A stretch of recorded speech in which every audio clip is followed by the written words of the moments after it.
আগামী সোমবার ক্রীড়া কার্ড ও ক্রীড়াবিদদের ভাতা প্রদান কার্যক্রম উদ্বোধন করবেন প্রধানমন্ত্রী তারেক রহমান। প্রথম পর্যায়ে ২০টি খেলার ১২৯ জন ক্রীড়াবিদকে এই ভাতা দেওয়া হবে। জাতীয় ক্রীড়া পরিষদের সংবাদ সম্মেলনে এসব তথ্য জানান ক্রীড়া প্রতিমন্ত্রী আমিনুল হক।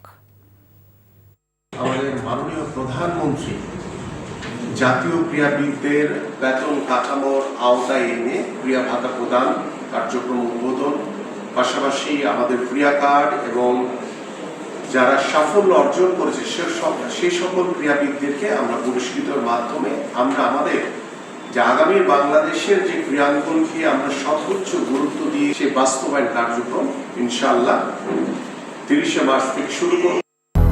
200-র বেশি সার্ভিস ও ফিচারে লেনদেনের সব বিকাশ অ্যাপে সম্ভব।